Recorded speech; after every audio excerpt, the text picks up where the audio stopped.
be able to come in here 10 minutes ago and help lead us to a victory. See you guys on Monday. Baker Mayfield.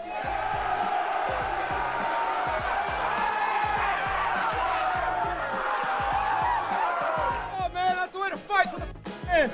Good. Hey, I'm happy to be home, man. Yeah. Come on. Rams on 3. 1, 2, 3. Rams. Fantasy Football Happy Hour with Matthew Berry, served by Applebee's. All right, welcome to the Fantasy Football Happy Hour with Matthew Berry. I'm Jay Croucher. We have Pat Kerrane here to my right. Didn't have time to find a Baker Mayfield Rams jersey or a Bam Knight jersey, so we went Bam out of bio today, Matthew. Just kind of a few kind of sad and desperate. I'm not going to lie to you. Sad and desperate, but whatever. You know what? It's Baker Mayfield's world. We all live in it. Yeah. Honestly, I would have, you know what I would have done? What we should have done, if anyone on the show had been thinking, and by anyone I mean Brian Rubin, our producer, but if anyone, like, what we should have done is, I don't know, can we get a shot up there of we have two things. Like, can we get a shot up of so we have Cooper Kupp at 10, and if you keep going, we have Stafford at 9. And what we should have done is we should have taken, there you go, thank you very much. You see Stafford at 9 right there. We should have either taken the Kupp or the Stafford jersey and just taken, like, literally masking tape and put, like, the 17 over it and, like, you know, and, like, masking tape over Stafford's name and, like, done it poorly. So, like, you can still see Stafford's name, like, peeking out, like, and written Mayfield. That's and a good pick. That's what we should have done. But we did not do that. And by we, I mean Brian Rubin, our producer. We'll do that next time that Baker Mayfield leads a 98-yard touchdown drive with under 2 minutes left. Like, so much to get to on today's show as we get you ready for Week 14, and we want to break down that Thursday night game. I'm just going to talk real quickly, and we'll get into fantasy for 1 second. My reaction to that was just simply like, good for Baker Mayfield. Sure. That is a guy that has taken a tremendous amount of crap. You know, I was going to say the S word, but I figured, you know what, it's a Friday. Poor Alexa doesn't need to fill out the paperwork. So he's taken so much crap over the last couple of years. And some of it's self-inflicted, but the fact of the matter is like, I don't know, man. Like, he got beaten out by a former XFL quarterback, and Sam Darnold, who couldn't make the Jets, and. It's an unbelievable story. I think he was helped out by the stupid penalty by Tillery. That was absurd. To extend the drive. Like, if I'm Josh McDaniels, well, first off, you're not playing press coverage, on the last play, as Baker Mayfield said. But if I'm Josh McDaniels, Tillery's not on the plane coming back. I'm like, you're staying in L.A. No, that was a debacle. And to me, Pat, like everyone's talking about Baker Mayfield, obviously, as they should. To me, the two big stories are, one, how bad is Ben McAdoo's offense? Because Baker Mayfield looked great last night, 4 stretches. And then 2, like that wasn't the Baker Mayfield game. That was the Josh McDaniels game. That was a complete butchering of how to call the second half. Do you want to throw it to Devontae Adams, give him more than 3 catches maybe? They've killed Josh Jacobs. They killed his finger because they ran him every single play. It was unbelievable. Throw it to anybody. I mean, they had a minus 19% pass rate over expected, minus 20% on first down. To give you some context, that's similar to what the Panthers were doing with Sam Darnold in his first start this year. I mean, this is the Raiders. They should be, pressing their advantage against a team that's got Baker Mayfield on the other side. Score 20 points, you're going to win this game. And they were playing so conservatively, I think it really bit them. Unreal. So if we get into some of the stats. What are the odds? What are the odds on Josh McDaniels for Coach of the Year now? You can have whatever price you want. Right, exactly. You can write your own ticket. Right, your own ticket. There. Last night. In all seriousness, he's like the new Nathaniel Hackett. He's like this year's Nathaniel Hackett. Yeah. Thank you, Paul, for playing along there. In all seriousness, like, as bad as Nathaniel Hackett has done a job this year in Denver, you can make the argument that Josh McDaniels has done worse because, in theory, Josh McDaniels has at least more talent in theory, right? I mean, I know everyone, because Russell Wilson's been terrible, but maybe that's on Russ, and we just don't know. And they've dealt with some injuries here. This was a playoff team last year. The Las Vegas Raiders were a playoff team last year, and honestly, they were a ticky-tack BS holding call on a Josh Jacobs touchdown away from beating the Bengals and potentially going further. I thought they got so screwed by the refs in that game that the NFL took, I think, was it Jerome Bogar, that did that? They took him off the rest of the playoffs. And the NFL never admits their referees are bad. And even the referees were like, even the NFL was like, hey, yeah, he's not doing the playoffs anymore because he was that bad. And they still could have. Anyway, what McDaniels has done is unbelievable in terms of disastrous. Yeah, I think the Raiders and the Saints, to me, they've been the most kind of reprehensible teams in a way this year. Just in terms of expectations. The Saints have devastated the Raiders, so you got to give the tiebreaker too. I'm not sure any Raider could stand upright in that game. But Josh McDaniels lost to a guy that had never coached at any level before in his life, in Jeff Saturday, and then they lose to a guy that literally got 20 plays. That was the entire practice that Baker Mayfield got with the Rams. He got 20 plays. They ran 2 different 10-play sets. On Wednesday. The beauty of last night was that Baker Mayfield, as he was charging down the field on that last drive, you could tell he didn't really know what was going on, but he was doing it slowly and they were able to get it done. But let's get into Baker from a fantasy perspective. Last night goes 22 of 35, 230 passing yards, obviously the game-winning touchdown. And this is the final drive on their own 98. Baker Mayfield, and throwing it up there. Let a guy make a catch. Ben Skowronek. He's like a young Cooper Kupp out there. Well, you know what it reminded me? It reminded me of the David Tyree throw. And then also the throw for the touchdown to Van Jefferson kind of looked like the throw to Plaxico Burress to win that Super Bowl. Look, getting Malcolm Brown involved in the passing game. He's making Malcolm Brown a receiver. As you see it here on your screen, Baker Mayfield, just an unbelievable drive. Another pass to Skowronek. We'll talk about him as well. But and look at Baker Mayfield. We're gonna spike it. We're gonna spike it. Here's the touchdown pass to Van Jefferson on the money, single coverage. 15 seconds left. Just knock it down. Come on, Raiders. Knock it down. Unbelievable. Knock it down. Pat, what are the takeaways here? Josh McDaniels should be fired. Yeah, well, there's a takeaway. I don't really know that there's much to take away from the Rams in terms of their fantasy value going forward. You talked about the terrible, unsportsmanlike penalty there that extended the drive. Baker Mayfield also had an interception wiped out by defensive pass interference that was committed by not the interferer who intercepted the ball. It was a poor throw by Mayfield. They had a neutral zone infraction on a punt. Again and again and again helped out here. And obviously, he was in a terrible situation where he didn't have any time with the team, but bye weeks are over. Are we seriously starting any of these Rams guys now that everyone's coming back? Not unless you're beat up and you're in a deep league and you're desperate. I will say if there's something to shine a positive light. So they play Green Bay next week, and then they're against Denver, and you don't love that matchup. But if you're in a super deep league and you're desperate, he will now have basically 10 days. Yeah. Clearly only needed 2. But he's not going to have 10 days to prepare for the Packers, which isn't a matchup that scares you. I did think it was interesting that Skowronek's playing 99% of the snaps, right? Over the last 2 weeks, he's playing 99% of the snaps. We think Van Jefferson's talented. I don't want to speak for everyone. I think he's talented.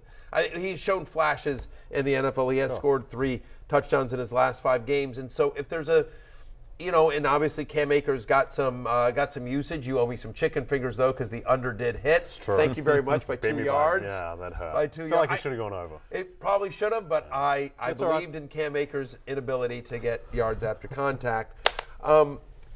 So I don't know. In a deep league, could Skowronek or Van Jefferson be usable? Could Baker Mayfield make this offense viable enough that Cam Akers could continue to get some run here? If you're in a deep super flex league. I have Baker Mayfield in a deep, superflex best ball league, and I'm happy about that. Okay, there you go. Yeah. Look, I'll just say, so in my 12 team, I have a 12 team dynasty league, 25-man rosters, and I have Baker Mayfield on my team. I drafted him the year he was a rookie, and so my other quarterbacks on there are Kyler Murray, Trevor Lawrence, and Jared Goff. And I'm not Baker Mayfield's still 4th on the list even after last night. Yep. But I'm just, if you're in the, Brock Purdy, Purdy went for $55 in one of my Superflex leagues. If you're in that range, then he's potentially viable. I agree. But it's more of but to your point, Jay, and to your point, Pat, it is much more of a really great NFL story and a fun NFL story, then it is truly a fantasy relevant one. Yes. Unless, I will say, the last thing I'll say here, and then we can wrap up and move to the Raiders, is that, and I said this yesterday, Pat, and to Jay, and tell me what you think here, but especially after seeing that last night, I believe strongly that there is a non-zero chance Matthew Stafford retires this offseason, right? I have no inside knowledge on anything. I want to be very clear about that. I'm just saying, like, he's, he's 35. He's suffered a lot of injuries and taken a lot of hits in his career. That offensive line doesn't look like it's getting any better. He's got his Super Bowl ring. He's got a ton of money. He is a devoted family man who's, still got young kids. If I was advising Matthew Stafford, I'd be like, and unless you love it, how much more beating do you want to take here? They have no picks. The Rams were all in for last year and this year. So the rebuilding process on this team is going to be painful. We also had McVay kind of hinting at retirement. Yeah, Aaron Donald. Right. Yeah, exactly. If Aaron Donald goes and McVay is just all right, fine, Amazon, I'll take $20 million to call your football games or whatever it is. Anyway, right. Baker Mayfield in a keeper league, if he remains with the Rams, there's a non-zero chance Matthew Stafford retires and Baker Mayfield is the starting quarterback for Sean McVay and the Rams next year. I don't know if it's a 1% chance or a 25% chance or whatever, but for that alone, he's worth a flyer if you can grab him and keep him in a league. That's all I'm saying. Okay, a guy who might want to retire after last night is Derek Carr, who I'm not sure it was entirely his fault. I mean, he didn't have a good game. He's 11 for 20 for 137 passing yards. A pretty bad interception. Aaron Rodgers against the Lions-esque. Yes, that type of one. I'm not going to really pin the last one on him, but that wasn't a great throw either. Well, I think he just got knocked off balance. Okay. But it wasn't a great obviously wasn't a great moment because it cost them the game. Well, a lot of things cost them the game. That was he one. Did, but there was 3 Rams around the one guy. Anytime you can throw into triple coverage off of only 1 foot, you got to do it. Right? It was also the motion of someone trying to throw a ball of paper into a trash can or something. Yeah, it was a little. It's very similar to the form I use on Papa Shot on Sunday mornings on Fanciful Pregame. 20 pass attempts for Derek Carr versus 27 carries for Josh Jacobs kind of illustrates just how conservative the McDaniels offense was. Davante Adams, he suffers as a result. He gets 7 targets but only 3 receptions for 71 receiving yards. They were good receiving yards. There were some good catches there. I mean, that's the thing is that he only has 3 receptions and he has to use 1 arm. He has to make circus catches to get it. It's crazy. Derek Carr had 11 passing yards in the second half. 11 in a game in which they were winning. What are you doing, Josh McDaniels? It's malpractice. 11 passing yards. It's malpractice. And that's why I talk about the first down stuff so much. If you're running on first down, that's not efficient, then Derek Carr has to pass in difficult situations that aren't setting him up for success, and this is one of the potential downsides. Yeah, it's not like this Rams pass defense is a monster either. Geno Smith lit them up and did whatever he wanted, and theoretically Derek Carr, Davante Adams, the rejuvenated Mac Hollins, they should have been able to do a lot more. I'm not sure there's too much to read into it. The Raiders have a tough schedule upcoming. They've got Patriots, Steelers, Niners, Chiefs. You don't like that coming up. No, you definitely don't like that. I mean, and by the way, I mean, at least the one thing, I mean, I don't know that there's a fantasy takeaway. You're still starting Davante Adams every week. You're still starting Derek Carr every week. I'm sorry. You're still starting Josh Jacobs and Davante Adams every week. And I think that's about it on the Raiders. Yeah. You know what I mean? Derek Carr has been a high-end QB2 in the right matchup. We thought this was the right matchup. It wasn't. You don't feel good about him against New England next week or at Pittsburgh or against San Francisco. Maybe against Kansas City in kind of a shootout, but that'll be 4 weeks from now and we can see what we're talking about. But, I mean, I do think, though, that this, pardon the pun, run of Josh Jacobs might take a little bit of a hit just because he's really feasted on some bad run defenses. Yeah, we also have to see what happens with his finger, which that looked really weird. And when he came back in, he was stiff-arming guys and shaking his hand violently afterwards. So just want to get the all clear that he is okay. Yeah, I do think the fact that they didn't pick up his 5th-year option actually gives you confidence as a fantasy manager that they're going to run him into the ground. They're going to just keep running him out there. And he wants to win the rushing title as well and do that. Okay, let's go. He's playing for a contract. He's going to want to be out there too. He's a tough guy. Yep. He's played through injury before. He has. All right. Let's go to Rotoworld headlines.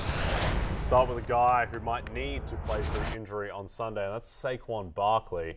Troubling report just before we got on air. He's limited in practice with a neck injury. Brian Dable saying that he hopes that Saquon can play. Saquon, I think the quote was that Brian Daboll probably has to see if Saquon can play. You should probably do that, right? And you see it there on your screen. Here's the tweet from Ryan Dunleavy, who covers the team for the New York Post, saying the tweet as, quote, Brian Daboll, quote, probably has to see if Saquon Barkley can play Sunday, wouldn't commit, limited in practice today, #Giants. So, yeah, he Matt Breida? Yeah, Matt Breida time. Yeah. #Breida time, which is similar to Hammer time, except not as fun. Yeah, I mean, look, it's not a good matchup here. Let's sort of be clear about that. Like, I mean, they're playing Philadelphia. Last week they held Derrick Henry to under 40 rushing yards. Now they sort of stack the box, but they're probably not going to stack the box against Matt Breida. But still, this is a guy who's averaging 3.3 yards per carry. He's the pickup if you're desperate. And in a week with 6 teams on our bye and Saquon now out, and we don't know the status of a couple other big name players, then yeah, maybe I guess the argument is volume, and he would be involved in the passing game here. He is available in 98% of Yahoo leagues, but he'd be a touchdown dependent flex for me this week. Yeah, I agree. Desperation play. Jordan Davis was back last week, and the Eagles were very good against the run. They led the NFL last week in EPA, the least EPA allowed per rush. So all of a sudden, kind of looking strong against the run, and Matt Breida is not going to bring the explosiveness that Saquon does, obviously. EPA per rush for our dumb viewers, and by our dumb viewers, I really mean my producer, Brian Rubin, means what? Expected points allowed, so you can kind of calculate on every given play what the expected points you would expect to get from a play there, and they were allowing compared to that baseline, allowing the least amount of expected points delivered from Derrick Henry and the rushing offense. In essence, basically, the Titans, in terms of what they were expected to do, they did less than what they were expected to do because of how well the Eagles' defense played. Exactly. I have to, you don't understand, with these meetings with B. Rubes, like I have to like we get a lot of big words, and then I'm like, all right, let me explain it to you in small little nuggets. I do that with Jay as well. Right, yes, and my children. Nice of you. Yeah, my children. Yeah. I'm kind. I'm very kind. Yeah. Okay. I'm clearly the brightest guy on the show. It's definitely not like the lawyer who's running a trading desk under the age of 30. Not the brightest. Yeah, it's definitely me. Not the brightest situation in football is the pass catchers for the Houston Texans. Brandon Cooks, he's got a calf. Nico Collins has got a foot. Looks like neither is going to play against the Dallas Cowboys. What do you do with the Houston pass catching situation? You're also looking at a defensive line that is going to feast on a Texans offensive line that's terrible. Davis Mills back in the lineup, which is better than Kyle Allen, but Kyle Allen's been absolutely terrible, so that's like a slight improvement. But, I mean, you really do have to be desperate to be going here. Chris Moore's going to be playing out of the slot. You kind of tell yourself a story. Maybe he's getting some like shallower A-dot average depth of target type of throws because they need to get the ball out quickly. But, man, I don't know. Philip Dorsett's going to be out there a lot of routes. He was last week. He will be again. But those are the two guys that you can think about. Yeah, to your point about Chris Moore, you think about that Week 9 game against the Eagles, 4 for 43 and a touchdown in that game. He had a 23% target share. That game was the last game that both Brandon Cooks and Nico Collins missed. That was against Philadelphia. In a win or get in, you know what I mean? This is, for many people, this is win and get in. The playoffs really start this week, because if you don't win this week, you're not in the fantasy playoffs. And so if you're going to go down swinging, do you really want to go down swinging with Davis Mills to Chris Moore? In the worst matchup you can think of. You know what I mean? Like you could do worse and probably have, but I think there are going to be better options for you. And if I wind up being wrong, then I wind up being wrong. But I'd rather, just when you're in desperation mode like that, I'd prefer to choose talent. Yeah. In that Eagles game you mentioned, Matthew, the last time these two guys were out, Dameon Pierce went off in that game. And that was against an Eagles defense that was so bad they went out and signed every vaguely relevant run defending interior tackle of the past 15 years. But is this situation so bad where it could go the other way and Dameon Pierce just isn't startable? I don't know that he's not startable. I mean, I haven't running back 20 this week because, again, we have 6 teams on a bye, right? I mean, no David Montgomery, no Jonathan Taylor, no Alvin Kamara, no Aaron Jones or A.J. Dillon, no Brian Robinson or Antonio Gibson, no Cordero Patterson, potentially no Saquon Barkley, right? I mean, there's a lot of potentially no Leonard Fournette. There's just a lot of guys that are just sort of beat up that we're still waiting to find out what they're going to do and how they're going to play. And so in that case, I think you still have to start Dameon Pierce. But, you certainly lower expectations here. I mean, we've talked about this yesterday. He made the hate list for a reason. Cowboys are 16.5 point favorites, I believe. At this point. Well, it's ticked up to 17 and a half. 17 now, up to 17 and a half. It opened at 17 and a half. It went down to 16 and a half. It's back up to 17 and a half. Whatever. People, more than 2 touchdown underdogs here, and in games in which the Texans have lost by double-digit points this year, Dameon Pierce is averaging just 10 fantasy points per game. So I think you're probably still starting him, but I think grit your teeth. All right, grit your teeth. We're going to go to break. Hope he falls in the end zone. When we come back, fantasy rich, fantasy poor. We're going to spend 20 minutes talking Brock Purdy. Don't want to miss it.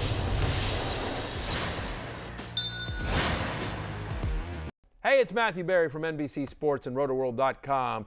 Just want to thank you so much for watching what you just watched, or at least being too lazy to click out of it after the autoplay just kept it going. So either way, thank you so much for just letting it scroll by your screen. And now I'd like to ask you respectfully, okay? Respectfully, please subscribe to the NFL on NBC YouTube channel for the latest NFL news, fantasy headlines from Rotoworld, and betting analysis from NBC Sports Edge.